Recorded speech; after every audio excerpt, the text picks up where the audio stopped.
ప్రశ్నార్థకం. Parliament ఎన్నికల తర్వాత car party కనుమరుగు హెచ్చరిస్తున్న మంత్రులు, బీజేపీ నేతలది అదే మాట. లోక్సభ ఎన్నికల్లో బీఆర్ఎస్ ను జీరో చేసే ప్రయత్నాల్లో పార్టీలు, కౌంటర్ అటాక్ చేయడంలో కల్వకుంట్ల కాందాన్ ఫెయిల్. కాంగ్రెస్ సర్కార్ వచ్చి 2 నెలలు కాకముందుకే సలీం ఫేకు ఆగమాగమైతా ఉన్నాడు. బీఆర్ఎస్ పార్టీ కనుమరుగు కాబోతా ఉంది తెలంగాణ రాష్ట్రంలో.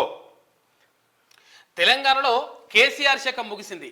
మరో 2-3 నెలల్లోనే, అంటే పార్లమెంట్ ఎన్నికల తర్వాత కారు పార్టీ కనుమరుగు కావడం ఖాయమని బల్లగుద్ది మరీ చెప్తున్నారు. అయితే ఇటు తెలంగాణ మంత్రులు, అటు టీబీజేపీ నేతలు ఈ రకమైన హెచ్చరికలు చేస్తుండడం గమనార్హం. వాస్తవానికి తెలంగాణ అసెంబ్లీ ఎన్నికలకు ముందు కేసీఆర్ బ్యాలెన్స్ రాజకీయాల కోసం విశ్వ ప్రయత్నాలు చేశారు. ఇక బీజేపీని రేసులోకి వచ్చి కాంగ్రెస్, బీఆర్ఎస్, బీజేపీ త్రిముఖ పోటీలో బయటపడతామని స్కెచ్ వేశారు. కానీ అవి ఫలించలేదు. కాస్త ఆలస్యమైన తెలంగాణలో కాంగ్రెస్ పార్టీ భారీగా పుంజుకుంది. ఇంకా విషయం ఏంటంటే, ఇది నేను కరెక్ట్ గా ఒక 2 ఏళ్ల కింద చెప్పిన చూడరి. కేసీఆర్ త్రిముఖ పోర్ అనేటువంటి గేమ్ మొదలు పెడతాడు. ఈ గేమ్ లో అట్టర్ ఫ్లాప్ అవుతాడు. ఆ తర్వాత బీఆర్ఎస్ పార్టీ కనుమరుగైపోతుంది. బీఆర్ఎస్ ప్లేస్ ను బీజేపీ ఆక్రమిస్తుంది ఇక్కడ అని చెప్పి నేను చెప్పిన 2 ఏళ్ల కింద ఉంటుంది. ఆ వీడియో చూసుకోరి. సేమ్ అదే జరిగింది ఇప్పుడు ఉన్నటువంటి పిక్చర్ అంతా.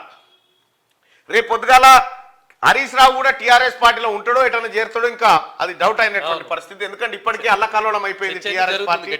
మొన్నటిదాకా ఓ వెలిగినటువంటి పార్టీ పవర్ పోయి అటు ఇచ్చిన భూముల మీద ఎంక్వైరీ జరుగుతా ఉంది. అధికారులు దొరుకుతా ఉన్నారు. బీఆర్ఎస్ పార్టీ ఎమ్మెల్యేల మీద కేసులు అయితే ఉన్నాయి.